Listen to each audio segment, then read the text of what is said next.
వరకు. Thank you sir. Okay thank you.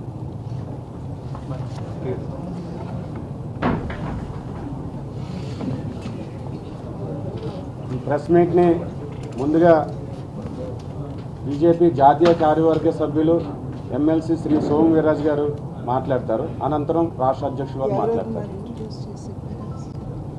వేదిక మీద పూర్వ అధ్యక్షులు దత్తు గారు, అదేవిధంగా ప్రధాన కార్యదర్శి సంతోషి గారు, రాష్ట్ర కార్యవర్గ సభ్యులు హారిక గారు, అదేవిధంగా అడబాల గారు, రాష్ట్ర ఉపాధ్యక్షులు శ్రీదేవి గారు, జిల్లా ఇన్ఛార్జ్ భగవాన్ గారు వేదిక మీద ఉన్నారు. ప్రధానంగా ఈవేళ ఈ యొక్క ఇది జనరల్ ప్రెస్ మీట్ కాదు, దేశవ్యాప్తంగా పార్టీ అన్ని రాష్ట్రాల్లో అన్ని ప్రాంతాల్లో ప్రముఖమైనటువంటి వ్యక్తులు ఈ ప్రెస్ మీట్ని అడ్రస్ చేస్తున్నారు. 11 సంవత్సరాలు నరేంద్ర మోడీ గారి పరిపాలన పూర్తయిన సందర్భంలో ఈవేళ జరుగుతున్నటువంటి ప్రెస్ మీట్ లాంటివి దేశవ్యాప్తంగా మన రాష్ట్రంలో కూడా అనేక మంది ప్రముఖులు, కిషన్ రెడ్డి గారు విజయవాడ, బండి సంజయ్ గారు తిరుపతి, అలానే విశాఖపట్నం డాక్టర్ లక్ష్మణ్ గారు, రాష్ట్రంలో ఉన్నటువంటి ప్రముఖులు వివిధ ప్రాంతాల్లో ఇలాంటి సమావేశాలు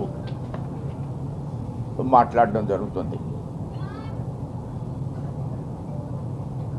ఇక్కడ ఈరోజు అదే విధమైన సమావేశాన్ని మన రాష్ట్ర అధ్యక్షురాలు, మన పార్లమెంట్ సభ్యులు మన ముందు మాట్లాడతారు. ఈ సందర్భంలో వారు వివిధ దేశాల్లో పర్యటించి మొన్న పాకిస్తాన్తో మన దేశంలో సంభవించిన పరిస్థితులు, యుద్ధం, సింధూర్, డిప్లొమాట్స్కి సంబంధించిన ఒక అతి ముఖ్యమైనటువంటి టీంలో వారు పర్యటించి ఇక్కడికి రాజమండ్రి రావడం జరిగింది. ఆల్రెడీ విజయవాడ వచ్చి అక్కడ కొన్ని ప్రెస్ మీట్లో పాల్గొన్న తర్వాత ఇక్కడ మనం కొంత వారికి రిసెప్షన్ ఇవ్వాలి అనే ఆలోచన వచ్చింది. కానీ మొన్న జరిగిన కొన్ని ఇన్సిడెంట్స్ అహ్మదాబాద్లో, దాని మూలంగా ఆ కార్యక్రమాన్ని రద్దు చేయడం, ఈరోజు ఈ ప్రెస్ మీట్ సాయంత్రం యొక్క సమావేశం. సాయంత్రం సమావేశంలో మన రాజమండ్రిలో ఉన్నటువంటి పుర ప్రముఖులు వారి యొక్క పరిపాలన తీరుతెన్నుల మీద వారితో చర్చించడం దేశంలో అన్ని ప్రాంతాల్లో జరుగుతుంది. మన రాజమండ్రిలో కూడా ఈ కార్యక్రమం జరుగుతుంది. దాంట్లో వారు సాయంత్రం కూడా ఆ సమావేశంలో పాల్గొంటారు. ఇప్పుడు వారు 11 ఇయర్స్ పరిపాలన గురించి, అలాగే వారికున్న కొన్ని అనుభవాలు ప్రస్తావించడం. పాత్రికేయ మిత్రులందరికీ ముందుగా నా నమస్కారాలు తెలియజేసుకుంటూ, వీర్రాజు గారికి, జిల్లా అధ్యక్షులు నాగేంద్ర గారికి, వేదిక మీద ఉన్నటువంటి పెద్దలందరికీ, అదేవిధంగా చాలామంది ఇక్కడ కార్యకర్తలు, నాయకులు అందరూ కూడా రావడం జరిగింది. అందరికీ నా నమస్కారాలు నేను తెలియజేసుకుంటూ, ఇందాక సోము వీర్రాజు గారు అదేవిధంగా నాగేంద్ర గారు చెప్పినట్లుగా కేంద్ర ప్రభుత్వం అంటే భారతీయ జనతా పార్టీ నాయకత్వంలో ఎన్డీఏ కూటమి అధికారంలోకి వచ్చి 11 సంవత్సరాలు పూర్తయింది. రాష్ట్రంలో ఎన్డీఏ కూటమి అధికారంలోకి వచ్చి 1 సంవత్సర కాలం పూర్తయింది.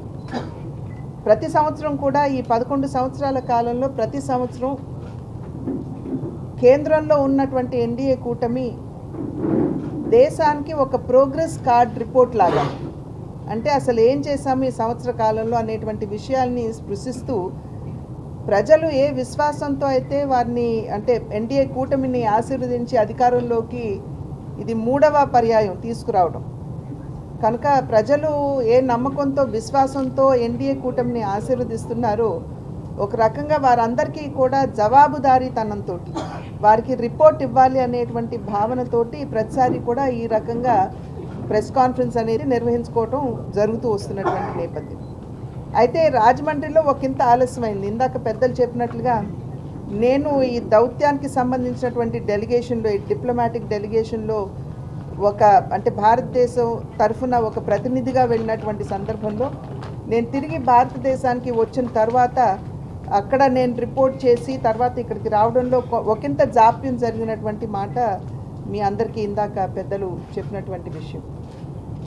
కనుక రాజమండ్రిలో కొంచెం ఆలస్యమైంది ఈ సమావేశం నిర్వహించుకోవడానికి. రాష్ట్ర వ్యాప్తంగా కూడా ప్రతి జిల్లాలో కేంద్ర నాయకత్వంతో పాటు రాష్ట్ర నాయకులు కూడా ప్రతి జిల్లాకి వెళ్ళి ఈ రిపోర్ట్ కార్డుని ప్రజల ముందు ఉంచినటువంటి విషయం మీడియా వారు మీ అందరికీ కూడా తెలిసినటువంటి విషయం అని చెప్పి నేను భావిస్తున్నాను. ఈ 11 సంవత్సరాల భారతీయ జనతా పార్టీ నాయకత్వంలో ఎన్డీఏ కూటమి పరిపాలన కనుక మీరు చూసుకున్నట్లయితే అంకిత భావం, సేవా తత్పరత, అకుంఠిత దీక్ష, సడలని సంకల్పం, దృఢమైన సంకల్పం, ఈ 4 ఖచ్చితంగా ప్రజలందరికీ ప్రస్ఫుటంగా కనిపించేటువంటి విషయాలు అని చెప్పి మనం అందరం కూడా ఇక్కడ గమనించాలి. సాధారణంగా నరేంద్ర మోడీ గారు అనేక సందర్భాల్లో వారు చెప్తూ ఉంటారు, వికసిత్ భారత్ లక్ష్యం 2047వ సంవత్సరానికల్లా వికసిత్ భారత్ని మనం చేరుకోవాలి అనేటువంటి భావన అనేక సందర్భాల్లో వారు చెప్తూ ఉన్నటువంటి మాట. అయితే ఇక్కడ వికసిత్ భారత్ అంటే అర్థం ఏమిటి అనేటువంటి విషయాన్ని ఒక్కసారి మనం అందరం కూడా తరిచి చూసుకోవాలి. వికసిత్ భారత్ అంటే కేవలం ఆదాయపరంగా మనకి ఎక్కువ ఆదాయం వచ్చేసి ఏదో మనకి రెవెన్యూ పెరిగిపోయి మనం గొప్ప దేశంగా ప్రపంచ పటం మీద ఆవిష్కరింపబడటం కాదు అనేటువంటి విషయం మనం ఇక్కడ గమనించాలి. నిజమైనటువంటి వికసిత్ భారత్ ఏమిటంటే మనం సాధించవలసినటువంటి ఆర్థిక పురోగతిని సాధిస్తూనే వాటి యొక్క ఫలాలని సమాజంలో ఉన్నటువంటి అన్ని వర్గాల వారికి మనం అందించగలుగుతున్నామా లేదా. అందులోనూ మన భారతదేశానికి వచ్చేటప్పటికి 140 కోట్ల మంది జనాభా ఉంది. పేదరికంలో ఉన్నటువంటి వారు ఉన్నారు. అనేక మన దేశంలో ఉన్నటువంటి భిన్నత్వం మనకి తెలియనటువంటి విషయం కాదు. కనుక నిజమైనటువంటి లబ్ధిదారులు ఎవరైతే ఉన్నారో వారి హక్కుగా వారికి రావాల్సినటువంటి లబ్ధిని చేకూరుస్తూ వారందరినీ ప్రగతి పదంలో నడిపించుకుంటూ ముందుకు వెళుతూ భారతదేశ సర్వతోముఖాభివృద్ధిని సాధించడం అనేదే వికసిత్ భారత్ లక్ష్యం అని మోడీ గారు అనేక సందర్భాల్లో వారు చెప్పినటువంటి మాట. కనుక ముందుగా వారు అనేక సందర్భాల్లో నేను చెప్పాను, కానీ మళ్ళీ తిప్పి చెప్పడంలో తప్పు లేదు అని చెప్పి భావిస్తున్నాను. అనేక సందర్భాల్లో నరేంద్ర మోడీ గారు చెప్పినటువంటి మాట, నేను పేదరికంలో పుట్టినటువంటి సందర్భంలో పేదలు పడేటువంటి బాధ ఏమిటో నాకు బాగా తెలుసు.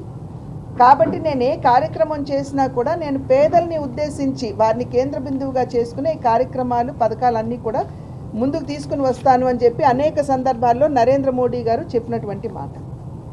ఇవాళ ఒక్కసారి కనుక మనం దాన్ని ఆధారం చేసుకుని కనుక మనం చూసుకున్నట్లయితే జన్ధన్ యోజన 1965వ సంవత్సరంలో అనుకుంటాను బ్యాంకుల్ని జాతీయం చేస్తూ అప్పటి ప్రధాని గారు ఏమని చెప్పారంటే పేదల్ని బ్యాంకింగ్ వ్యవస్థకి చేరువ చేస్తాము. కానీ అప్పటి నుండి 2014వ సంవత్సరం వరకు చూసుకున్నట్లయితే కేవలం 7 కోట్ల మంది పేదలు మాత్రమే బ్యాంకింగ్ వ్యవస్థకి చేరువ కాగలిగారు. కానీ 2014వ సంవత్సరంలో భారతీయ జనతా పార్టీ నాయకత్వంలో ఎన్డీఏ కూటమి అధికారంలోకి వచ్చిన తర్వాత జన్ధన్ యోజన అని ప్రకటించింది. పేదల్ని బ్యాంకింగ్ వ్యవస్థకి చేరువ చేసినటువంటి సందర్భంలో ఇవాళ దేశవ్యాప్తంగా 55 కోట్ల మంది పేదలు బ్యాంకింగ్ వ్యవస్థకి కావడం మాత్రమే కాకుండా ఈ 55 కోట్ల మందిలో కూడా 62 నుండి 65% మహిళలు ఉండటం అనేది ఇక్కడ గమనించదగిన విషయం. అదేవిధంగా గరీబ్ కళ్యాణ్ అన్న యోజన, కరోనా వచ్చిన తర్వాత పేదవారు పొట్ట చేత పట్టుకుని ఇతర ప్రాంతాలకు వెళ్ళి అక్కడ చిక్కుకుని పోయి తిరిగి రాలేనటువంటి సందర్భంలో ఆకలితో అలమటిస్తున్నటువంటి వారందరికీ కూడా one nation one ration card అనేటువంటి భావనతోటి ముందుకు రావడం మాత్రమే కాకుండా నేటి వరకు కూడా దేశంలో 81 కోట్ల మంది పేదలకి ఉచితంగానే రేషన్ అందించేటువంటి కార్యక్రమం కూడా ఇవాళ దేశంలో కొనసాగుతున్నటువంటి విషయం ఇక్కడ మనం అందరం కూడా గమనించాలి. అదేవిధంగా జల్ జీవన్ మిషన్, చాలా వరకు అనారోగ్య బారిన పడేటువంటి వారు నీటి వలన, శుభ్రత లేనటువంటి నీరు త్రాగడం వలన వారు అనారోగ్య బారిన పడుతున్నారనేటువంటి విషయాన్ని గుర్తించి ఇవి అనేక సందర్భాల్లో సర్వేలు అనేక సందర్భాల్లో ఇచ్చినటువంటి నివేదికను కూడా వారు బేస్ చేసుకుని దాన్ని ఆధారం చేసుకుని దేశంలో 15 కోట్ల పేదల ఇళ్లకి ఇవాళ జల్ జీవన్ మిషన్ ద్వారా దేశవ్యాప్తంగా 15 కోట్ల మంది పేదల ఇళ్లకి ఇవాళ కుళాయి మాధ్యమంగానే నీరు అందిస్తున్నటువంటి సందర్భం. అదేవిధంగా స్వచ్ఛ భారత్ కార్యక్రమంలో అంతర్భాగంగా మరుగుదొడ్ల నిర్మాణం అంటే ఇది కేవలం ఏదో చిన్న విషయం కాదు. ఇది మహిళల యొక్క ఆత్మగౌరవంతో, మహిళల యొక్క ఆరోగ్యంతో ముడిపడినటువంటి అంశం కనుక మహిళల యొక్క ఆత్మగౌరవాన్ని పరిరక్షించాలి అనేటువంటి భావనతోటి ఈ యొక్క మరుగుదొడ్ల నిర్మాణం చేపడితే దేశవ్యాప్తంగా కూడా 12 కోట్ల మరుగుదొడ్ల నిర్మాణం జరిగినటువంటి విషయాన్ని మీ మాధ్యమంగా ప్రజలందరికీ కూడా తెలియజేసుకుంటున్నటువంటి విషయం. అదేవిధంగా పేదరికంలో మన దేశ ప్రజలు ఎందుకు పేదరికంలోకి నెట్టివేయబడుతున్నారంటే, ఒకటి వ్యవసాయానికి అయ్యేటువంటి అప్పు తిప్పి కట్టలేనటువంటి సందర్భంలో, రెండవది ఆరోగ్యానికి అయ్యేటువంటి వ్యయం. అనారోగ్య బారిన పడిన తర్వాత హాస్పిటల్కి వెళ్ళి అక్కడ హాస్పిటల్ ఖర్చులు, డాక్టర్ ఖర్చులు, మందుల ఖర్చులు ఇవన్నీ కూడా భరించలేనటువంటి సందర్భంలో తిప్పి వాటి కట్టలేనటువంటి నేపథ్యంలో చాలామంది ప్రజలు పేదరికంలోకి నెట్టివేయబడుతున్నారు అని చెప్పి గమనించి ఆయుష్మాన్ భారత్ అనేటువంటి కార్యక్రమాన్ని ప్రతిష్టాత్మకంగా కేంద్ర ప్రభుత్వం తీసుకురావడం జరిగింది.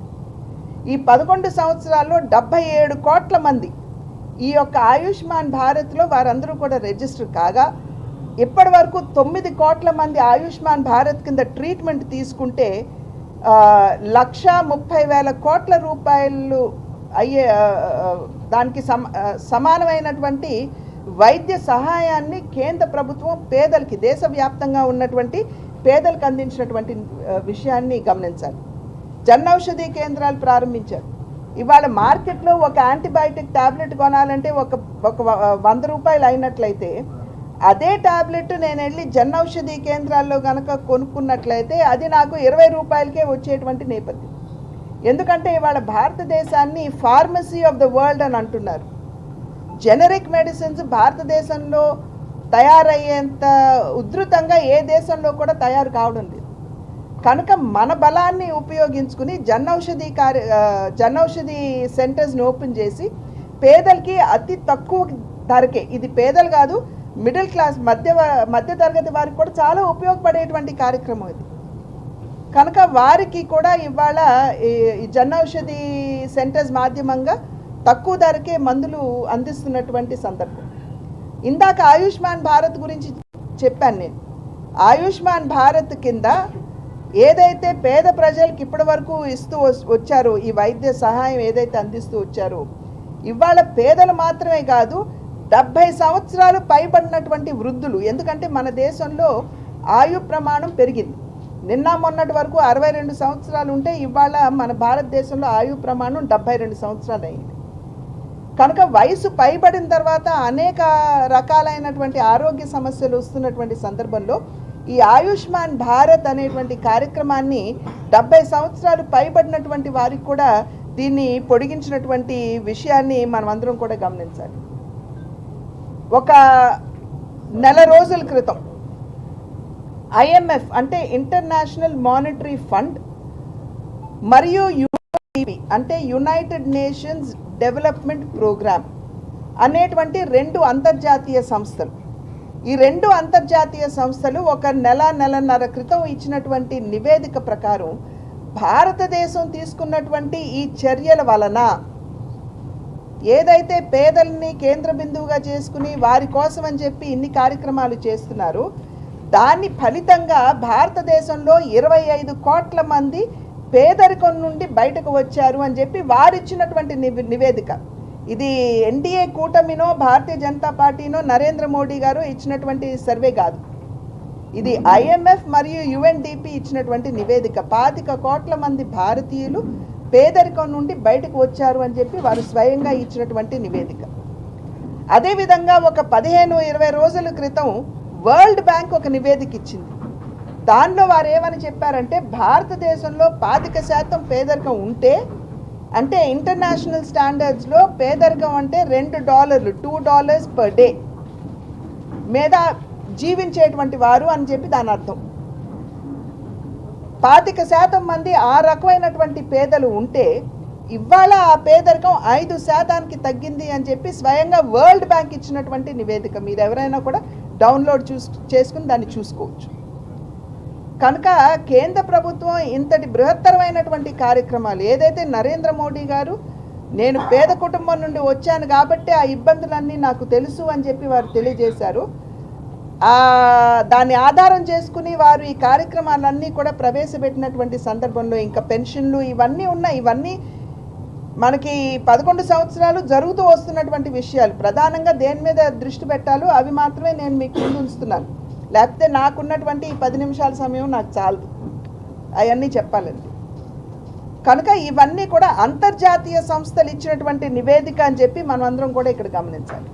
అదేవిధంగా మధ్యతరగతి వారు సాధారణంగా పేదవారికి వారు పేదవారు కాబట్టి అనేక కార్యక్రమాలు వారికి అందిస్తారు, వారికి లబ్ధి చేకూరుతుంది. ధనికులు ఏదో ఒక రకంగా ట్యాక్స్ అనో ఇదనో అదనో వారికి లబ్ధి చేకూరేటువంటి అవకాశం ఉంది. మరి మధ్యతరగతి వారి యొక్క పరిస్థితి ఏమిటి అని చెప్పి చాలామంది ఆలోచించవచ్చు. మధ్యతరగతి వారిలో ఉన్నటువంటి ఆందోళనే అది. ఇవాళ ట్యాక్స్ ఎగ్జంప్షన్ ఏదైతే ఉందో 12,75,000కి హెచ్చించారు. ఇందాక నేను చెప్పినటువంటి జన్ ఔషధి కార్యక్రమం వారికి అందించారు. మధ్యతరగతిలో ఉన్నటువంటి 70 సంవత్సరాలు పైబడినటువంటి వారందరికీ కూడా ఆయుష్మాన్ భారత్ కింద వారికి లబ్ధి చేకూరేటువంటి అవకాశం ఉన్నది. ఇవన్నీ కూడా మధ్యతరగతి వారికి ఖచ్చితంగా లాభం చేకూర్చేటువంటి అంశాలు అని చెప్పి మనం చూడాలి. అయితే ఇవన్నీ చేయగలుగుతున్నామంటే అవినీతి రహితంగా ఎలా చేయాలి అనేటువంటి ఆలోచన నరేంద్ర మోడీ గారికి గట్టిగా ఉంది. వాళ్ళు చెప్పాలంటే ఈ 11 సంవత్సరాల కాలంలో ఎవరూ కూడా నరేంద్ర మోడీ గారి ప్రభుత్వం ఈ అవినీతి చేసింది అని చెప్పి వేలెత్తి చూపలేరు. ఎందుకంటే డిజిటల్ మాధ్యమాన్ని అద్భుతంగా వినియోగించుకున్నాం కాబట్టి చాలా వరకు కూడా అవినీతిని మనం తగ్గించుకోగలిగాం. చాలా వరకు రాజీవ్ గాంధీ గారు స్వయంగా చెప్పినటువంటి మాట, నేను లబ్ధిదారుడికి రూపాయి కనుక పంపించినట్లయితే లబ్ధిదారుడికి అందేది 15 పైసలు మాత్రమే, 85 పైసలు ఎటుపోతున్నాయో మాకు అర్థం కావడం లేదు అని చెప్పి స్వయంగా ఆయన పార్లమెంట్లో అన్నటువంటి విషయం ఇది. ఇవాళ చూసినట్లయితే DBT మాధ్యమంగా అంటే డిజిటల్ బెనిఫిట్ ట్రాన్స్ఫర్, దాని మాధ్యమంగా 44 లక్షల కోట్ల రూపాయలు వివిధ కార్యక్రమాల కింద లబ్ధిదారులకి అందిస్తున్నటువంటి నేపథ్యం. కనుక డైరెక్ట్గా వారికి వెళ్తున్నటువంటి నేపథ్యంలో అవినీతిని చాలా వరకు నిరోధించుకోగలిగాము. అంటే లబ్ధి ఏదైతే నిజమైనటువంటి లబ్ధిదారుడికి అందాలో వాటిని చాలా వరకు కూడా అందించగలిగామనేటువంటి సంతృప్తి ఖచ్చితంగా NDA ప్రభుత్వానికి ఉన్నది. అదేవిధంగా ఇవాళ డిజిటల్ కనుక చూసినట్లయితే దేశంలో ఉన్నటువంటి 140 కోట్ల ప్రజల్లో 116 కోట్ల మంది 116 కోట్ల మొబైల్స్ ఇప్పుడు వాడుకలో ఉన్నాయి. వాటింటిలో 95 కోట్లు స్మార్ట్ ఫోన్స్ ఉన్నాయి. ఇంతకుముందు ఇంత చొచ్చుకుపోయే ఒకప్పుడు ప్రయత్నం జరిగినా ఇంత లోతుగా చొచ్చుకు వెళ్ళినటువంటి సందర్భం లేదు. కానీ ఇప్పుడు ఖచ్చితంగా వీటి యొక్క వాడకం కూడా ఎందుకు పెరిగిందంటే డిజిటల్ పేమెంట్స్ వలన. ఇవాళ మనం కాయగూరలు కొనుక్కోవడానికి బయటకు వెళ్ళినా అక్కడ కాయగూరలు అమ్మే వాళ్ళ దగ్గర ఉంది, డిజిటల్ ట్రాన్సాక్షన్ అయిపోతుంది. కనుక ఆ రకంగా మనం డిజిటల్ ట్రాన్సాక్షన్స్ని ప్రవేశపెట్టాము. ప్రపంచంలోనే జరిగేటువంటి డిజిటల్ ట్రాన్సాక్షన్స్లో 49% భారతదేశంలోనే జరుగుతుందనేది అంతర్జాతీయ నివేదిక ఇచ్చినటువంటి అంతర్జాతీయ సంస్థలు ఇచ్చినటువంటి ఒక నివేదిక. ఎంటైర్ వరల్డ్ డిజిటల్ ట్రాన్సాక్షన్స్లో 49% భారతదేశంలోనే జరుగుతుంది అని చెప్పి వారందరూ కూడా ఇచ్చారు. డేటా కూడా మన దేశంలో చాలా చాలా చౌకైపోయింది. 2014 సంవత్సరంలో 1 GB 308 రూపాయలు ఉన్నట్లయితే ఇవాళ 2022 సంవత్సరంలో 97% అది తగ్గి ₹9.32కే ఇవాళ 1 GB వచ్చేటువంటి పరిస్థితి మన దేశంలో చూస్తుంది. ఇదంతా ఎక్కడో కాదండి, మన దేశంలో ఉన్నటువంటి మన యువ చేసినటువంటి ప్రయత్నం వల్లనే ఇవన్నీ కూడా మన సాధ్యపడుతున్నాయి. ఇప్పుడు యువత కనుక మనం చూసుకున్నట్లయితే స్టార్టప్ ఇండియా అనేటువంటి ఒక ప్రోత్సాహాన్ని మన దేశంలో ఉన్నటువంటి యువతకి ఇచ్చారు. దీని కింద 1,60,000 స్టార్టప్ కంపెనీలు మన దేశంలో ప్రారంభం కాగా ఈ స్టార్టప్ల మాధ్యమంగా 17,65,000 మందికి ఇవాళ ఉపాధి దొరికినటువంటి నేపథ్యం. ఇప్పుడు ఇందాక చెప్పినటువంటి ఏదైతే డిజిటల్ ఇండియా అని మనం అనుకుంటున్నామో చాలా వరకు కూడా అవి ఈ స్టార్టప్ ఇండియాలో ప్రారంభమైనటువంటి విషయం మనమంతరం కూడా ఇక్కడ గమనించాలి. అదేవిధంగా ఏ దేశమైనా సరే అభివృద్ధి చెందాలంటే ఇవాళ 11వ స్థానం నుండి మనం 5వ స్థానానికి వచ్చామని చెప్పి గర్వంగా చెప్పుకున్న మొన్న ఆపరేషన్ సింధూర్ జరుగుతున్నప్పటికీ కూడా జపాన్ని అధిగమించి మనం ఇవాళ 4వ స్థానంలోకి మనం రాగలిగాం. అతి త్వరలో జర్మనీని అధిగమించి 3వ స్థానంలోకి మనం వెళ్ళబోతున్నాం. ఇవన్నీ కూడా యుద్ధం జరుగుతున్నటువంటి సందర్భంలో కూడా ఇది జరిగింది. మనం సాధించినటువంటి ఘనత అది. అయితే ఒక దేశంలో ఆ రకమైనటువంటి ఎదుగుదల అభివృద్ధి రావాలి అంటే మౌలిక వస్తువులు ఏ మేరకు మనం కల్పించగలుగుతున్నాం. రోడ్లు కావచ్చు, బ్రిడ్జ్లు కావచ్చు, రైల్వే లైన్లు కావచ్చు, ఎయిర్పోర్ట్లు కావచ్చు. నిన్న మొన్న మీరు చూసే ఉంటారు Chenab bridge, the highest bridge కాశ్మీర్లో నిర్మాణం జరిగింది. కాశ్మీర్, బారాముల్లా వాటినన్నింటినీ కూడా కనెక్ట్ చేస్తుంది. అదేవిధంగా వర్టికల్ లిఫ్ట్ బ్రిడ్జ్, ఏదైనా పెద్ద పెద్ద నావలు వస్తే అవి బ్రిడ్జ్ ఓపెన్ అయ్యి నావలు కూడా దాని మధ్య గుండా వెళ్ళేటువంటి ఒక అవకాశం ఉండేటువంటి ఒక అద్భుతమైనటువంటి టెక్నాలజీ తోటి రామేశ్వరంలో బ్రిడ్జ్ నిర్మాణం జరిగింది. రోడ్ల నిర్మాణం అంటారా, ఇవాళ రోజున ప్రతిరోజు 34 కిలోమీటర్ల రోడ్ల నిర్మాణం జరుగుతుంది. 2014లో 13 కిలోమీటర్లు మాత్రమే జరిగేది. అదేవిధంగా రైల్వే లైన్లు కనుక మీరు చూసినట్లయితే ట్రైన్స్ వందే భారత్ చూసినట్లయితే 136 వందే భారత్లు ఇవాళ దేశంలో ఉన్నాయి. 103 అమృత్ స్టేషన్స్ని మనం అభివృద్ధి చేసుకుంటున్నాం. 74 ఎయిర్పోర్ట్లు ఉండేవి, ఇవాళ అవి 160 ఎయిర్పోర్ట్లు అయ్యాయి. ఉడాన్ మాధ్యమంగా మధ్యతరగతి కుటుంబీకులు కూడా సునాయాసంగా ఎయిర్ స్పేస్ని వినియోగించుకుని ప్రయాణం చేసుకునేటువంటి అవకాశం ఇవాళ దేశంలో ఉంది. ఇక వ్యవసాయానికి వచ్చేటప్పటికి వ్యవసాయానికి సంబంధించినటువంటి బడ్జెట్ ఏదైతే ఉందో 5 అంతలు పెంచడం జరిగింది. కిసాన్ సమ్మాన్ నిధి కింద ఇవాళ దేశవ్యాప్తంగా 11 కోట్ల మంది రైతులకి ప్రతి సంవత్సరం 6,000 రూపాయలు వారి ఖాతాలోకి ఏ రాష్ట్రం ఆలస్యమైనా సరే కేంద్రం మాత్రం టంచన్గా 1వ తారీఖున వారి ఖాతాలోకి డబ్బులు పడేటువంటి సదుపాయం వారు చేయడం జరిగింది. అదేవిధంగా ఫసల్ బీమా యోజన కింద 1,75,000 కోట్ల రూపాయలు రైతులకు అందివ్వటం జరిగింది. ఈనామ్ కింద రైతులకి మంచి ధర కావాలి వారి ఉత్పత్తులకు అని చెప్పి ఈనామ్ మాధ్యమంగా దేశవ్యాప్తంగా 1,473 మార్కెట్ యార్డ్ని అనుసంధించడం జరిగింది. ఇవన్నీ కూడా రైతులకి అయ్యేటువంటి ఈ ఫర్టిలైజర్ సబ్సిడీ 74,000 కోట్లు అనుకున్నది 2,25,000 కోట్ల వరకు కూడా పెరిగిపోయింది. అదంతా కూడా కేంద్రం భరిస్తుంది. ఇవాళ దాన్ని ఎలా తగ్గించుకోవాలి అంటే దేశంలో మనం ఫర్టిలైజర్ ప్లాంట్లు పెట్టి ఇక్కడే ఉత్పత్తి చేసి ఎలా తగ్గించుకోవాలి అనేటువంటి విషయం మీద కేంద్రం దృష్టి పెట్టింది. దానిలో భాగంగానే నామరూప్లో ఓపెన్ చేసినటువంటి ఫర్టిలైజర్ ప్లాంట్ ఇవన్నీ కూడా కేంద్రం చేస్తుంది. మహిళలు నారీ శక్తి వందన అధినియం అనేటువంటి చట్టాన్ని తీసుకొచ్చి కేవలం స్థానిక సంస్థల్లో మాత్రమే కాదు, అసెంబ్లీలో మరియు పార్లమెంట్లో కూడా మహిళలకి 33% రిజర్వేషన్ కల్పించాలి అని చెప్పి నారీ శక్తి వందన అధినియంని తీసుకురావడం జరిగింది. 33% త్వరలో మన చట్టసభలో మనం మహిళల్ని చూసుకోబోతున్నాం. అది మాత్రమే కాకుండా వారిని పారిశ్రామికవేత్తలుగా తీర్చిదిద్దాలి అని చెప్పి లఖ్పతి దీది సెల్ఫ్ హెల్ప్ గ్రూప్స్కి మరింత వారికి అందించేటువంటి లోన్స్ ఏవైతే ఉన్నాయి, నిన్న మొన్నటి వరకు 2 లక్షలు అయితే ఇవాళ 20 లక్షల రూపాయలు ఇచ్చి వారిని డ్రోన్ దీది వంటి కార్యక్రమాలతో అనుసంధించి వారిని ఔత్సాహికులైనటువంటి పారిశ్రామికవేత్తలుగా తీర్చిదిద్దాలి అనేటువంటి భావనతోటి వారికి ట్రైనింగ్ ఇప్పించి స్కిల్ ఇప్పించి వారిని పారిశ్రామికవేత్తలు కూడా తీర్చిదిద్దాలి అని చెప్పి ఈ కార్యక్రమాన్ని చేపట్టడం జరిగింది, లఖ్పతి దీది అండ్ డ్రోన్ దీది. ఇంకా గ్యాస్ కనెక్షన్లు, మరుగుదొడ్లు ఇవన్నీ కూడా అనేక సందర్భాల్లో మనం చెప్పుకున్నటువంటి విషయమే.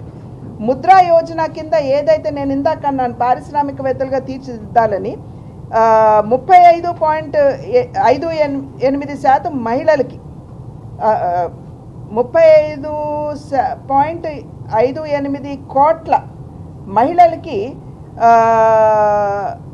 15 లక్షల కోట్ల రూపాయల మేరకు వారికి లబ్ధి చేకూరినటువంటి నేపథ్యం. వారందరినీ కూడా ఇంకా మన ఆర్థిక ఎదుగుదలలో భాగస్వాములు చేయాలి అనేటువంటి భావనతోటి ఈ కార్యక్రమాలన్నీ కూడా చేయండి. అయితే కేవలం అభివృద్ధి మాత్రమే కాదు, అభివృద్ధి కాశీ కారిడోర్ మనం చూసాం, మహంకాల్ కారిడోర్ ఉజ్జయిన్లో మనం చూసాం.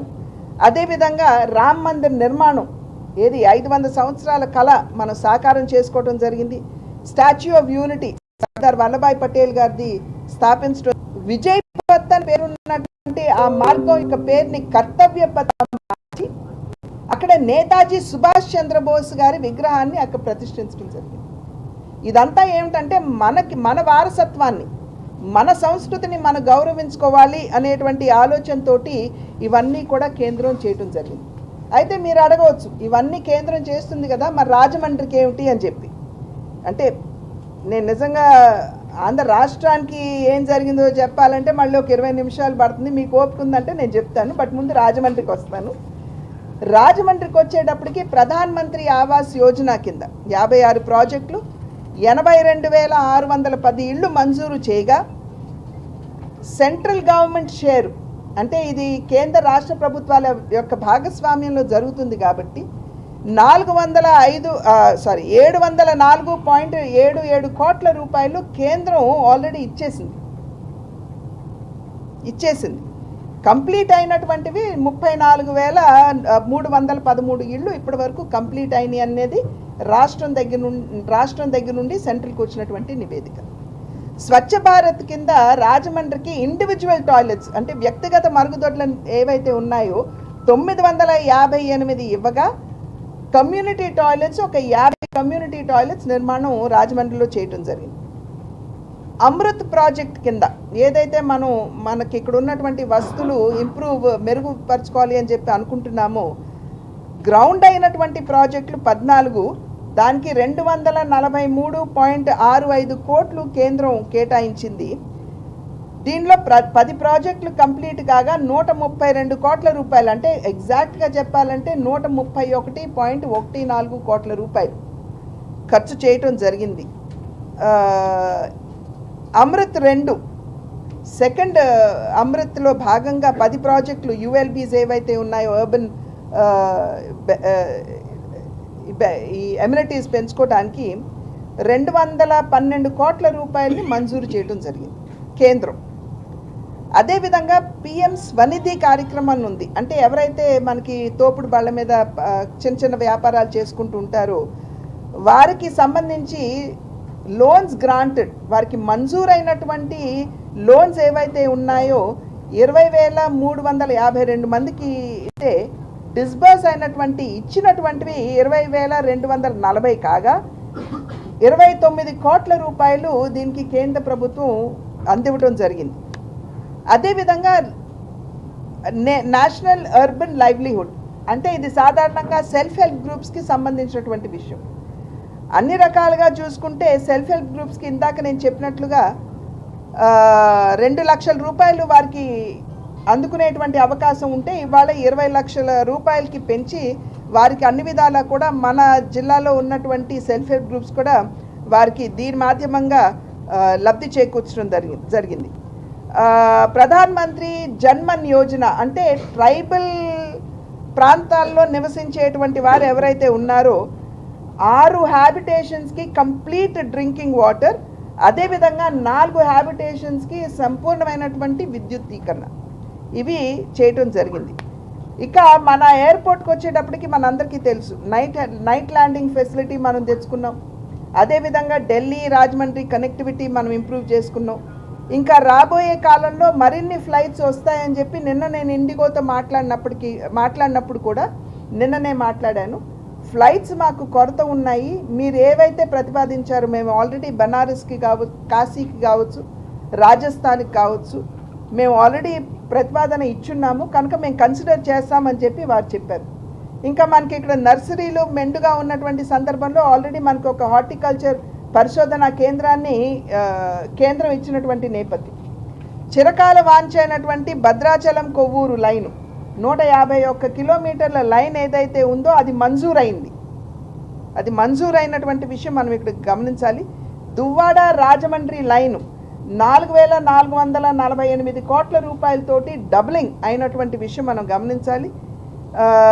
అదేవిధంగా ప్రధాన్ మంత్రి కిసాన్ సమ్మాన్ నిధి కింద ఏదైతే ఈ పెట్టుబడులు అని చెప్పి మనం అనుకుంటున్నామో 4,83,060 మంది రైతులకి రాజమండ్రిలో మనం వారికి లబ్ధి చేకూర్చడం జరిగింది.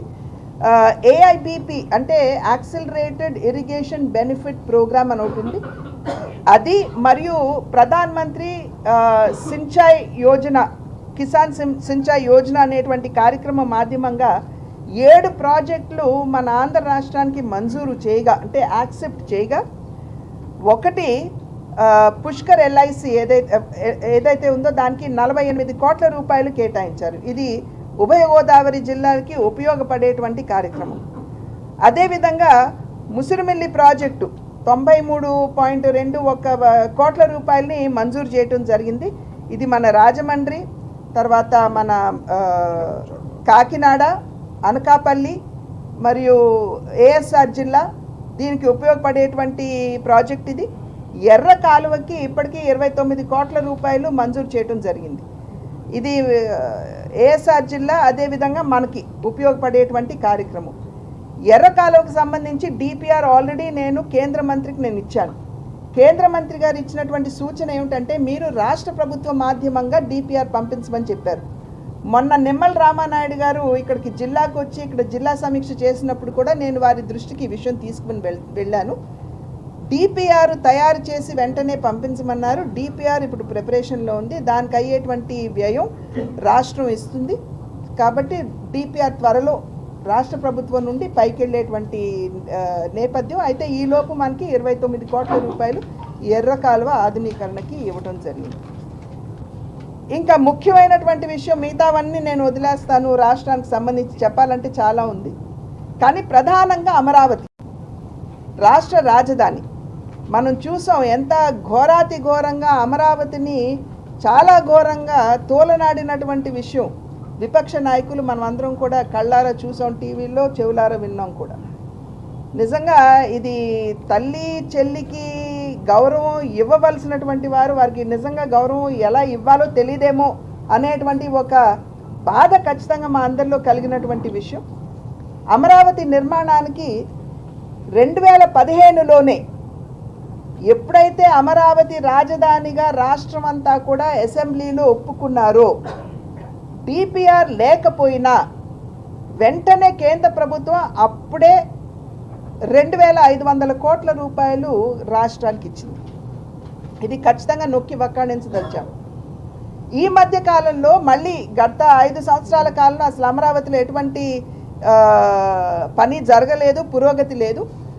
కూటమి అధికారంలోకి వచ్చిన తర్వాత అమరావతి రాజధాని అనేటువంటి అంశాన్ని దృష్టిలో పెట్టుకుని వరల్డ్ బ్యాంక్ మాధ్యమంగా ఇవాళ అమరావతికి 15,000 కోట్ల రూపాయలు వరల్డ్ బ్యాంక్ మాధ్యమంగా ఇప్పించడం మాత్రమే కాకుండా హడ్కో మాధ్యమంగా కూడా ఇవాళ 11,000 కోట్ల రూపాయలు కేంద్ర ప్రభుత్వం అమరావతికి అందించినటువంటి విషయం మీ అందరికీ కూడా నేను గుర్తు చేస్తున్నాను. ఇది మాత్రమే కాకుండా కొత్త రైల్వే లైన్ ఒకటి ప్రతిపాదించారు.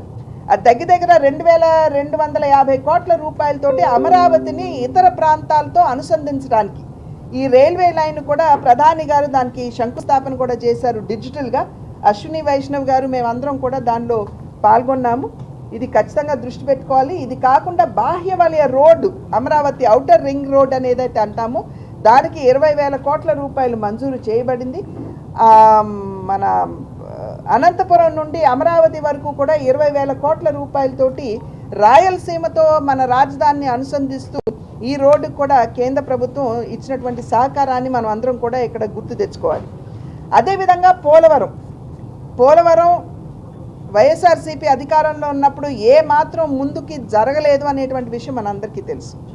అయితే ఇంతకు ముందు 15,146 కోట్ల రూపాయలు అంతకుముందు కేంద్ర ప్రభుత్వం ఆల్రెడీ పోలవరం నిర్మాణానికి, ఎందుకంటే జాతీయ ప్రాజెక్ట్గా దాన్ని గుర్తించారు కాబట్టి కేంద్రం 15,146 కోట్ల రూపాయలని అప్పటికే అందించడం జరిగింది. మళ్ళీ ఈ మధ్య కాలంలో 12,500 కోట్ల రూపాయలు అందించినటువంటి విషయం మనం అందరం కూడా ఇక్కడ గుర్తించాలి అని చెప్పి చేస్తున్నటువంటి అభ్యర్థన. ఇంకా ప్రధానమంత్రి సించాయ్ యోజన కింద ఇచ్చినటువంటి 7 ప్రాజెక్టులకి ఇచ్చినటువంటి సహకారం నేను తెలియజేశాను. దీంట్లో గుండ్లకమ్మ కూడా ఉన్నటువంటి విషయం. ఈ 7 ప్రాజెక్టులకు గాను 465 కోట్ల రూపాయలు అందివ్వడం జరిగింది. దీంట్లో గుండ్లకమ్మకి 112 కోట్లు, తోటపల్లికి 99 కోట్లు, తారక రామ తీర్థసాగర్కి 37 కోట్లు, తాడిపూడికి 49 కోట్లు, పుష్కర్ నేను ఇందాక చెప్పాను, పుష్కర్ కావచ్చు, ముసిరిమిల్లి కావచ్చు, ఎర్రకాలువ కావచ్చు, అవన్నీ కూడా ఇందాక మీకు చెప్పినటువంటి నేపథ్యం. స్టీల్ ప్లాంట్కి వచ్చేటప్పటికి డిస్ఇన్వెస్ట్మెంట్ అంటే ఇది ప్రైవేటీకరిస్తారు అనేటువంటి ఒక దుష్ప్రచారం అనాదిగా జరుగుతున్నటువంటి నేపథ్యంలో ఒకటి మాత్రం ఖచ్చితంగా మేము చెప్పదలిచాము. స్టీల్ ప్లాంట్ని లాభాల్లోకి తీసుకురావడమే కేంద్ర ప్రభుత్వం యొక్క దృష్టి అంతా కూడా దాని మీద కేంద్రీకృతమైంది. దాన్ని దృష్టిలో పెట్టుకునే 11,400 కోట్ల రూపాయల మేరకు సహకారం కూడా స్టీల్ ప్లాంట్కి అందించినటువంటి విషయాన్ని మీ అందరికీ కూడా నేను గుర్తు చేస్తున్నాను. ఇంకా రైల్వే డివిజన్ ఇందాక చెప్పాను, south coastal railway division Vizag హబ్గా మనం దాన్ని కూడా నిర్మాణం జరుగుతున్నటువంటి నేపథ్యం కనుక ఇవన్నీ ఏదైతే నరేంద్ర మోడీ గారు వికసిత్ భారత్ అనేటువంటి సంకల్పం వారు చేశారో ఆ వికసిత్ భారత్ సంకల్పం అందుకోవాలి అని అంటే, ఆ కళ సాకారం చేసుకోవాలంటే వికసిత్ రాష్ట్రాలు ఉండాలి. వికసిత్ రాష్ట్రాలు అంటే వికసిత్ ఆంధ్రప్రదేశ్ కూడా దానిలో భాగం కనుక ఆ రకంగా అభివృద్ధి చెందినటువంటి ఆంధ్ర రాష్ట్రాన్ని వికసిత్ భారత్ ప్రస్థానంలో భాగస్వామిని చేయాలి అనేటువంటి భావనతోటి ఆంధ్ర రాష్ట్రానికి అన్ని విధాలా కూడా కేంద్ర ప్రభుత్వం తన సహకారాన్ని అందిస్తుంది అని మీ మాధ్యమంగా ప్రజలందరికీ తెలియజేస్తూ అభివృద్ధిలోనే అక్షరక్రమే కాదు అభివృద్ధిలో కూడా మన ఆంధ్రప్రదేశ్ ఖచ్చితంగా అగ్రస్థానాన్ని అందుకుంటుంది అని చెప్పి తెలియజేస్తూ సెలవు తీసుకుంటాం. సారీ, ఆల్రెడీ అది ప్రతిపాదన ఉందండి. 3 కిలోమీటర్లు ఉంది. బట్ అది డెఫినెట్గా ఏంటంటే కేంద్ర మంత్రి దృష్టికి మొన్న మేము వెళ్ళినప్పుడు ఎమ్మెల్యేస్ అందరూ వెళ్ళినప్పుడు మేము చెప్పాము. అదేవిధంగా రైతులు కూడా వారు ఇచ్చినటువంటి ప్రతిపాదన కూడా తీసుకెళ్ళాము. అది త్వరలో ఖచ్చితంగా అయిపోతుందని చెప్పి తెలియజేస్తున్నామండి. ఇప్పుడు రాష్ట్రంలో వరికి సంబంధించి ఎంఎస్పీ సెంటర్లు ఇచ్చింది, పక్కనే ఉన్న ఒరిస్సా 800, మీరు అధికారంలో ఉన్న ఒరిస్సా 800 రూపాయలు బోనస్ తీసుకుంటుంది క్వింటాల్. ఇటు పక్కన మీరు ప్రతిపక్షంలో ఉన్న తెలంగాణ 500 బోనస్ ఇస్తుంది. మన రాష్ట్రంలో కనీసం మద్దతు ధర సంగతి పక్కన పెట్టి కొనుగోలు కూడా చేయట్లేదు. మీరు ఎందుకు ఎందుకు ఇనిషియేట్ చేయట్లేదని, ఇనిషియేషన్ తీసుకోలేదని మీరు ఎలాగనుకుంటారు? నాదెండ్ల మనోహర్ గారితో నేనే మాట్లాడాను. పిక్కి నాగేంద్ర గారు నేను విదేశాల్లో ఉన్నా కూడా నా దృష్టి తీసుకుని వస్తే నేను మనోహర్ గారితో నేను మాట్లాడటం జరిగింది. సో ఇనిషియేషన్ తీసుకోవడం లేదు అని చెప్పి గబుక్కున అనడం అనేది ఇది కరెక్ట్ కాదేమో ఆలోచించండి. 5,86,000 టన్నులు ప్రొడక్షన్ జరిగితే కేవలం 1,90,000 మాత్రమే కొనుగోలు చేశారు. మిగిలినంతా దళాలకు అమ్ముకోవాల్సిన పరిస్థితి. ఇది అఫీషియల్ లెక్కలు అన్నమాట. మీరు ఒకసారి వెరిఫై చేసి నేను వెరిఫై చేసుకున్నానండి. నేను అధికారులతో మాట్లాడాను. ఇందాక చెప్పాను చూడండి, పికి నాగేంద్ర గారు నా దృష్టికి తీసుకొచ్చిన వెంటనే నేను నాదండ మనోహర్ గారితో నేను మాట్లాడటం జరిగింది. దాని మీద దృష్టి పెడతానన్నారు. ఇప్పుడే వచ్చాను కాబట్టి నేను వెంటనే దాన్ని ఫాలో అప్ చేసుకున్నాను. 1 మంది జనాభా ఉన్న ప్రాంతం గోదావరి జిల్లాలో కేంద్రం రాజమండ్రి అనుకూలంగా అన్ని కూటమి ప్రభుత్వం వచ్చినా రాష్ట్ర వ్యాప్తంగా పారిశ్రామిక రంగం ముందుకెళ్తుంది. విశాఖపట్నం, రాయలసీమ, మరో ప్రాంతం.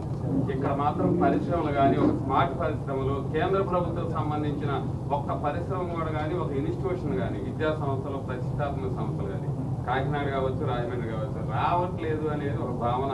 అట్లాగే మీరు చెప్పారు కాబట్టి నేను పరిగణలో ఖచ్చితంగా తీసుకుంటాను. హార్టికల్చర్ ఇన్స్టిట్యూట్ ఇక్కడ రీసెర్చ్ సెంటర్ పెట్టినటువంటి విషయాన్ని గుర్తు చేస్తూ డెఫినెట్గా మీరు త్వరలో చూస్తారు. సారీ,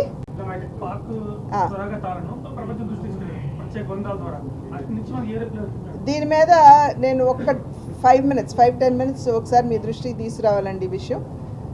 ఇది నిజంగా నేను గౌరవంగా భావిస్తున్నాను. ఇవాళ భారతదేశ ప్రతినిధిగా డెలిగేషన్లో నేను వెళ్ళడం అనేది, భారతదేశ వాణిని అక్కడ ప్రపంచ దేశాల మధ్యలో వినిపించడం అనేది నేను ఖచ్చితంగా ఇది గౌరవంగా నేను భావిస్తున్నాను. మేము వెళ్ళింది యూరప్ దేశాలకు వెళ్ళాం, వెస్ట్రన్ యూరప్ దేశాలు 6 దేశాలకు వెళ్ళాం. Italy, France, Denmark, EU, UK and Germany 6 దేశాలకు వెళ్ళాము. 6 దేశాల్లో కూడా భారతదేశం పట్ల వారికి అమితమైనటువంటి గౌరవం ఉంది. నరేంద్ర మోడీ గారి నాయకత్వం మీద వారందరికీ విశ్వాసం ఉంది.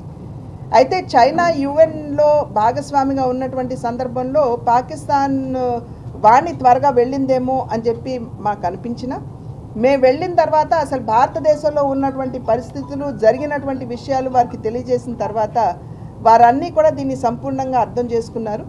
వారికి మేము చెప్పింది ఒకటే, ఇవాళ ఉగ్రవాదం అనేది సాంప్రదాయబద్ధంగా ఏదో 4 గన్నులు పట్టుకుని లేదా 2 బాంబులు పెట్టి పేల్చేటువంటి పరిస్థితి ప్రపంచంలో లేదు. అంటే అన్కన్వెన్షనల్ టెర్రరిజంని ఇవాళ మనం చూడబోతున్నాము. ఇండాక్ట్రినేషన్ కావచ్చు, లేదా రాడికలైజేషన్ కావచ్చు, లేదా ఫైనాన్సింగ్ కావచ్చు, వాళ్ళకి గైడెన్స్ కావచ్చు, ట్రైనింగ్ కావచ్చు, ఇవన్నీ కూడా వేరే దేశాల్లో ఉండి కూడా మన దేశంలో ఉన్నటువంటి చొచ్చుకొచ్చినటువంటి ఉగ్రవాదులకి ట్రైనింగ్ ఇచ్చి అస్తవ్యస్త పరిస్థితులు కలగజేసేటువంటి అవకాశం ఉంటుంది. కాబట్టి ఇవాళ భారతదేశాన్ని మాత్రమే ఉగ్రవాదం తాకటం లేదు, మీ దేశాలకు కూడా త్వరగా రాబోతుంది. కాబట్టి మీరు అప్రమత్తం కావాలి అనేటువంటి విషయాన్ని గట్టిగా వారికి తెలియజేశాం. రెండవ అంశం ఏంటంటే, IMF మాధ్యమంగా పాకిస్తాన్ 75 సంవత్సరాల స్వతంత్ర అంటే భారతదేశం, పాకిస్తాన్ ఒకేసారి స్వతంత్రం వచ్చింది. వారికి ఒకరోజు ముందు, మనకి ఒకరోజు తర్వాత. ఈ 75 సంవత్సరాల్లో పాకిస్తాన్ 25 పర్యాయాలు IMF లోన్ని వారు వాడుకున్నారు. 25 పర్యాయాలు అంటే పహల్గామ్ అయిన 2 రోజుల తర్వాత కూడా వారికి IMF లోన్ వచ్చింది. కానీ భారతదేశం కేవలం 7 సార్లు మాత్రమే IMF లోన్ వాడింది. అది కూడా 1991 సంవత్సరం వరకు. ఆ తర్వాత అసలు మనం తీసుకోలేం. కానీ ఆ డబ్బులు సద్వినియోగం చేసుకుని ఇవాళ భారతదేశం అభివృద్ధి పదంలో దూసుకుపోతుంది, ట్రాజెక్టరీ ఆఫ్ గ్రోత్. కానీ పాకిస్తాన్ నేటికి సైతం IMF దగ్గరికి వెళ్ళి మేము పేదరికంలో మగ్గిపోతున్నాం, మాకు అండర్ డెవలప్మెంట్ ఉంది, మాకు వెనుకబాటుతనం ఉంది, మీరు మమ్మల్ని ఆదుకోవాలి అని పదే వాళ్ళ దగ్గరికి వెళ్ళి డబ్బులు తీసుకుంటున్నప్పుడు మీరు దాన్ని ఎందుకు మానిటర్ చేయడం లేదు? ఎందుకంటే ప్రతిసారి వారు IMF లోన్ తీసుకున్నప్పుడల్లా వారికి అక్కడ డిఫెన్స్ ఎక్విప్మెంట్, అమ్యునిషన్ మీద వారు చేసేటువంటి ఖర్చు 2% పెరిగిపోతుంది. కాబట్టి మనకి స్పష్టంగా అర్థమవుతుంది ఇవాళ అక్కడ ఉన్నటువంటి గవర్నమెంట్కి ఉగ్రవాదానికి అసలు తేడా లేదు, 2 సమాంతరంగా వెళుతున్నాయి. స్టేట్ స్పాన్సర్డ్ టెర్రరిజం ఇవాళ మనం పాకిస్తాన్లో మనం చూస్తున్నాం. దీనికి రుజువు ఉందా అని అడిగారు. రుజువు ఉన్నది మా దగ్గర. అదేమిటంటే చచ్చిపోయినటువంటి ఉగ్రవాదులకి అంత్యక్రియలు చేస్తూ ఉంటే యునైటెడ్ నేషన్స్ ఎవరినైతే ఉగ్రవాదిగా గుర్తించారో ఆ ఉగ్రవాది అక్కడ నిలబడి పూజలు నిర్వహిస్తున్నాడు, అతని వెనకాల ఆర్మీ ఆఫీసర్స్ అందరు నిలబడి ఉన్నారు ఉగ్రవాదులకి జరిగేటువంటి అంత్యక్రియల్లో. కనుక దిస్ ఇస్ ప్రూఫ్ ఇనఫ్. అది మాత్రమే కాకుండా 2023వ సంవత్సరంలో అసలు ఎవరెవరు ఉగ్రవాదులు అనేది ఒక లిస్టు భారతదేశం ఆల్రెడీ UN సెక్యూరిటీ కౌన్సిల్కి ఇచ్చి ఉన్నారు. UN సెక్యూరిటీ కౌన్సిల్ గుర్తించాలి. కాబట్టి బాధ్యత మీ మీద ఉన్నది అనేది కరాఖండిగా యూరోపియన్ యూనియన్కి చెప్పినటువంటి విషయం బ్రసెల్స్లో. వారికి FATF అనేటువంటి ఒక సంస్థ ఉన్నది. డబ్బులు ఇచ్చినట్లయితే దేనికి ఖర్చు పెడుతున్నారు అనేది వారు మానిటర్ చేస్తారు FATF. సో FATF ఎందుకు మానిటర్ చేయడం లేదు, ఎందుకు పాకిస్తాన్ని గ్రే లిస్ట్లో పెట్టడం లేదు అనేటువంటి అంశాన్ని కూడా మేము చాలా గట్టిగా అక్కడ మా వాణిని వినిపించాం. వారు కూడా ఆలోచనలో పడ్డారు. ఖచ్చితంగా దీని మీద మేము చర్చించుకుని ఒక నిర్ణయానికి వస్తామని చెప్పి యూరోపియన్ యూనియన్ కూడా మాకు ఇచ్చినటువంటి జవాబు. అఖండ గోదావరి ప్రాజెక్టు ఇది వద్దండి, ఇది భారతదేశానికి సంబంధించింది సార్, ఇది భారతదేశానికి సంబంధించింది సార్. ఇప్పుడు అన్ని రంగాల్లో భారతదేశం అభివృద్ధి చెందుతుంది అంటున్నారు కదండి. ప్రెస్ విషయంలో వచ్చేటప్పటికి ప్రెస్ ఫ్రీడమ్ ఇండెక్స్ లో భారత స్థానం 104 వరకు ఉందండి 2014. కానీ ఇప్పుడు 159 దిగజారిపోయింది. అంటే ఎందుకంటే వాళ్ళు ఈ మీడియా సంస్థలపై భయంతో వాళ్ళు బీజేపీ వ్యవహరిస్తోంది. దీంట్లో భాగంగానే NDTV మాటల్ని కూడా ఇది పెట్టారు, BBC మీద కూడా ఆంక్షలు పెట్టారు, నిఘాలు దాడులు చేస్తున్నారు. దానిపై మీ ఒపీనియన్ ఏంటంటే? ఫ్రీడమ్ ఆఫ్ ప్రెస్ మేము గౌరవిస్తాము, కానీ ప్రెస్ కూడా గుర్తించవలసినటువంటి విషయం ఫ్రీడమ్ ఆఫ్ ప్రెస్తో పాటు రెస్పాన్సిబిలిటీ కూడా ఉంటుంది అనేది మీరు గుర్తించాలి. ఫ్రీడమ్ ఉంది, దేశంలో ప్రతి పౌరుడికి ఫ్రీడమ్ ఉంది, కానీ దెర్ ఈజ్ ఆల్సో రెస్పాన్సిబిలిటీ. కాబట్టి ఎక్కడైనా అవాస్తవాలు వచ్చినాయి అనుకోండి, దాని మీద చర్యలు తీసుకోవడంలో తప్పే ఉంది. ప్రెస్ క్లబ్ ఉంది, ప్రెస్ క్లబ్కి మీరు కూడా you have a right to go and represent yourself. మీ ఫ్రీడమ్ని ఎక్కడా కూడా మేము తగ్గించలేదు కదా, మీరు రీకోర్స్ తీసుకోవచ్చు. భద్రత కూడా లేకుండా పోయింది. ఇప్పుడు ఇండెక్స్లో మీరు చెప్పాల్సింది ప్రెస్ మీద జరుగుతున్న దాడులు, జర్నలిస్ట్ మీద జరుగుతున్న దాడుల విషయంలోనే ప్రపంచంలో మనం అదమ స్థానంలో ఉన్నాం అనమాట.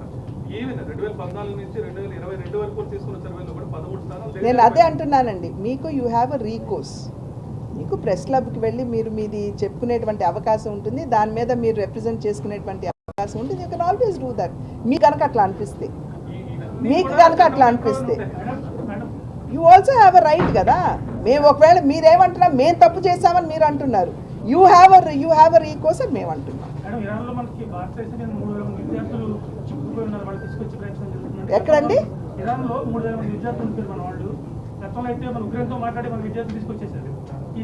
యుక్రెయినే కాదండి, ఆఫ్ఘనిస్తాన్లో కూడా తాలిబాన్ జరిగినప్పుడు శక్తి, దేవీ శక్తి దీని కింద తీసుకురావడం జరిగింది. డెఫినెట్గా భారతదేశం దీని మీద దృష్టి పెడుతుందండి, పెట్టకుండా ఉండదు. ఎక్కడైనా సరే మన భారతీయులు ఇబ్బందుల్లో ఉన్నారు అని అంటే వారిని సురక్షితంగా తీసుకురావడం మీదే భారత ప్రభుత్వం ఎప్పుడు కూడా దృష్టి పెట్టింది. కాబట్టి మనం ఇవన్నీ కూడా సక్సెస్ఫుల్గా చేసుకోగలిగాం.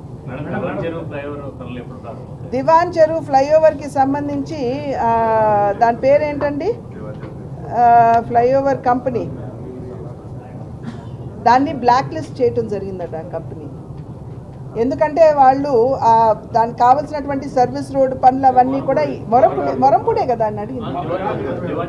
దివాన్ చెరువు, ఓకే. ఇప్పుడు ఈ మధ్యన మంజూరు అయినటువంటిది, సారీ ఈ మధ్యన మంజూరు అయినటువంటిది కదా అది పుష్కరాల టైంకి డెఫినెట్గా ఈ ఫ్లైఓవర్స్ అన్ని ఏదైతే అనౌన్స్ అయినాయో అవన్నీ కూడా అయిపోతాయి. మీరు మొరంపూడి అడిగారేమో అనుకున్నాను. I'm sorry. దివాన్ చెరువు ఉంటుంది, ఈ 5 బొకేలో ఎన్ని గ్రౌండ్ అవుతుంది? 3 అయితే డెఫినెట్గా బై పుష్కరం టైం అయిపోతాయని మేము పైనుండి వచ్చినటువంటి ఆన్సర్స్ ఆధారం చేసుకుని చెప్పారు.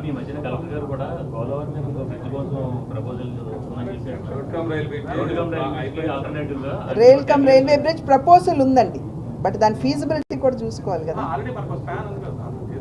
ఉందండి బట్ స్టిల్ వాళ్ళు అన్నీ కూడా గేజ్ చేసుకుంటారు కదా. అది ఆల్రెడీ అశ్విని వైష్ణవ్ గారితో కూడా మాట్లాడటం జరిగిందండి. సంబంధించి ప్రపంచ బ్యాంకు నిధులు ఇచ్చేది కేంద్రం నుంచి డెఫినెట్గా ఉంటుంది. నో ప్రెజెంట్ అది 143% ఉన్నారన్నారు. ఇన్ని ప్రశ్నలు వేస్తున్నారు స్వేచ్ఛగా. ఇంకా నాయ మీరు భలే చెప్తారండి మీ స్వేచ్ఛ నుంచి. రాజమండ్రి కూడా వచ్చారండి. సారీ, రాష్ట్రంలో పనితీరు మీద మీ కామెంట్ ఏంటి? వైసీపీ వాళ్ళు ఏ పథకాలు కూడా అమలు కాలేదని చెప్పేసి ఆరోపిస్తారు. అమలు కాలేదు అన్నటువంటి వారిని మీరు వెళ్ళి అడగండి. ఏవి అమలు కాలేదు మీరు అడగాలి. సో దానికి జవాబు చెప్పాల్సిన అవసరం లేదండి. ఇప్పుడు ఆర్థిక పరిస్థితి కూటమి అధికారంలోకి వచ్చేటప్పటికి ఆర్థిక పరిస్థితి ఏంటో మీ అందరికీ తెలుసు. మీ అందరికీ తెలిసినటువంటి విషయం ఇది. దీంట్లో రహస్యం ఏమీ లేదు. బట్ స్టిల్ మీరు అడుగుతారు. అన్నీ జాగ్రత్తగా చూసుకుంటూ ఒక్కోటి అమలు చేసుకుంటూ వస్తున్నారు. ఇవాళ నిన్న మొన్న బిడ్డలకి అకౌంట్లో, తల్లుల అకౌంట్లో కూడా డబ్బులు వేసేటువంటి ప్రక్రియ స్టార్ట్ అయింది. సో ఉన్నటువంటి వనరుల్ని సరిచేసుకుంటూ ఇంకా ఎలా పెంచుకోవాలో చూసుకుంటే ఇది ఒక్కోటి చేసుకుంటా రావడం. ఇప్పుడు కూటమి ప్రభుత్వం మీద మా యొక్క అభిప్రాయం ఏమిటని అంటే కనుక ఎంత చేసినా కూడా తక్కువేనండి రాష్ట్రానికి. మనం ఇంకా రాష్ట్రం అభివృద్ధి చెందాలి అని ఆకాంక్షించే వారిలో మనం అందరం కూడా ఉన్నాం. కాబట్టి డెఫినెట్గా లక్ష్యం అనేది ఆంధ్ర రాష్ట్ర అభివృద్ధి, సంక్షేమం, ఈ రెండు సమాంతరంగా రెండు కళ్ళుగా ముందుకు వెళ్ళాలి అనేటువంటి భావన, ఆ దిశలో ఖచ్చితంగా కూటమి ప్రభుత్వం అడుగులు వేస్తుంది. ఆహ్వానిస్తాం. ఎవరైనా సరే పార్టీ సిద్ధాంతానికి లోబడి, క్రమశిక్షణకి లోబడి పనిచేయడానికి సన్నద్ధంగా ఉంటే మేము ఆహ్వానిస్తాము. మేము చెప్పామా? మేము చెప్తే కదా, పలానా వారు వస్తున్నారని చెప్తే కదా, మేము చెప్పలేదుగా మీకు. ఏదండి?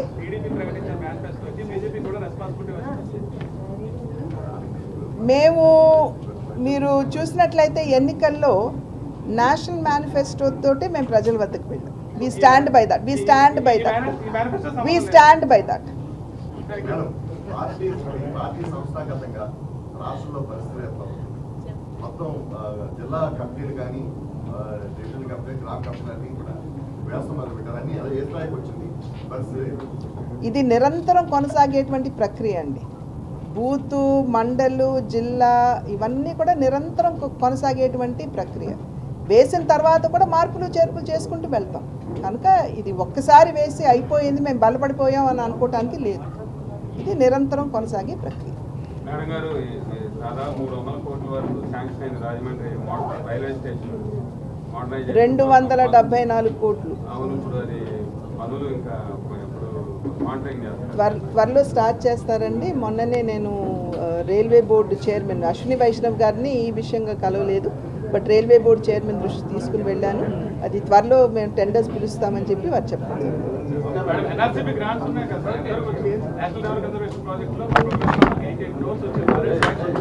అది నాకు తెలియదు. Let me see.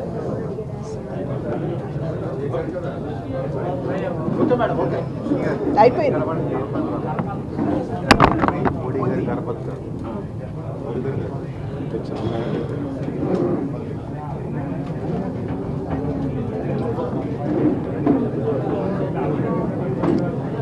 మేడం గారు, ఇప్పుడు ఇటీవల ప్రెస్ మీట్ కార్మిక నాయకులు ప్రెస్ మీట్ పెట్టారు మేడం గారు.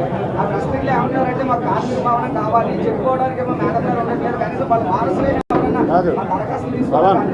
ఎందుకంటే మళ్ళీ మీరు గొడవ చేయడానికి షాడో ఎంపీ అని వద్దండి, అదొద్దు. ఎంపీ ఎప్పుడు అందుబాటులో.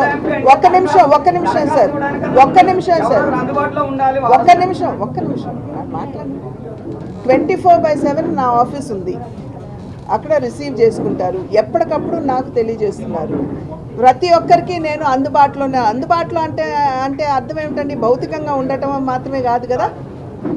సో నేను ఎప్పుడూ అందరికీ అందుబాటులో ఉన్నాను. ఇక్కడ ఎవరైనా సరే నేను ఫోన్ చేశాను, ఆవిడ మా ఫోన్కి రిప్లై ఇవ్వలేదు అని ఎవరినన్నా చెప్పమనండి.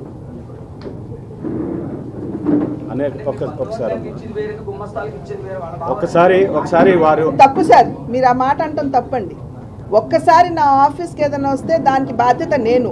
మా ఆఫీస్లో ఉన్న గుమస్తా కాదండి, దానికి బాధ్యత నేను. ప్లీజ్. మీరు ఇప్పుడు అన్న విషయం గురించి అనేక సమస్యలు ఇక్కడ జిల్లా అధ్యక్షులుగా నేనున్నాను. వారు జాతీయ స్థాయిలోనూ అలాగే ఇంటర్నేషనల్ స్థాయిలో కూడా వారు పర్యటన చేస్తూ ఉన్నారు. వారు ఇంటర్నేషనల్ స్థాయిలో, జాతీయ స్థాయిలో చేసే పర్యటనలు మన రాష్ట్ర అలాగే మన రాజమండ్రి పార్లమెంట్ అభివృద్ధి కోసమే కదా, అది మీరు ఆలోచన చేయాలి. ఎవరో ఏదో అన్నారనేసి మీరు ఆ మాట కాదు, అనేక విషయాలండి రైతుల గురించి కానీ, అలాగే ప్రభుత్వ ఆసుపత్రి ఒకసారండి రైతుల విషయాలు కానీ, ఇందాక మీరు అడిగిన క్వశ్చన్కి ఆ రైతుల విషయాలు కానీ, అదేవిధంగా ప్రభుత్వ ఆసుపత్రి విషయం కానీ, రోడ్ల విషయం కానీ, ఫ్లైఓవర్స్ విషయం కానీ, అభివృద్ధి అంశాలు అన్ని విషయాలు కూడా మేడం గారి దృష్టికి నేను తీసుకొని వెళ్తున్నాను, ఎప్పటికప్పుడు మాట్లాడుతున్నారు. ఇక్కడ పార్లమెంట్ సభ్యులకి 6 నెలలు పార్లమెంట్ ఉంటుందండి, మీకు తెలుసు కదా ఆ విషయం. ఓకే, కమిటీ సభ్యురాలిని, పార్లమెంటేరియన్ కాకుండా కమిటీ సభ్యురాలిని, 2 కమిటీలకి చైర్మన్గా ఉన్నాను. పార్లమెంట్ కామన్వెల్త్ ఉమెన్ పార్లమెంట్కి ఇండియన్ చాప్టర్కి నేను సభ్యురాలుగా చైర్మన్గా ఉన్నాను. ఉమెన్ ఎంపవర్మెంట్ కమిటీకి కూడా నేను సభ్యురాలుగా ఉన్నాను. సో ఇటు రాజమండ్రిని చూసుకుంటూ అట్ ద సేమ్ టైం రాష్ట్ర అధ్యక్షురాలు. సో ఇటు రాజమండ్రిని చూసుకుంటూ, రాష్ట్రాన్ని చూసుకుంటూ, నేను కమిటీ పనులు కూడా చూసుకుంటూ, అట్ ద సేమ్ టైం అందరికీ అందుబాటులో ఉంటూ నా బాధ్యత నేను నిర్వహిస్తాను. సాయంత్రం చెరుకూరు ఫంక్షన్ హాల్లో మధ్యాహ్నం 3 గంటలకి 11 ఏళ్లపై పరిపాలనపై ఎగ్జిబిషన్, అదేవిధంగా ప్రొఫెషనల్స్ మీటింగ్ ఉంది. పాత్రికేయ మిత్రులందరూ కూడా అక్కడ కూడా రావాల్సిందిగా కోరుచున్నాను. చూసానండి మీరు ఈ కార్యక్రమానికి చాలా మంచి స్థాయిలో ఎక్కువ సంఖ్య వచ్చిన మిత్రులందరికీ కూడా కోరుకుంటున్నాను. పాత్రికేయ మిత్రులు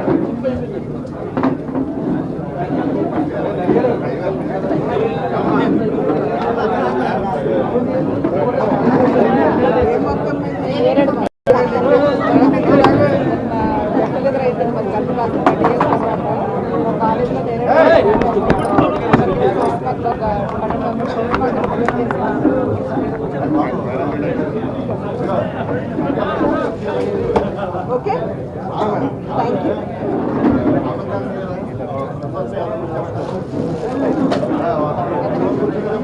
ప్రసాద్ ఇది అందుకోమా.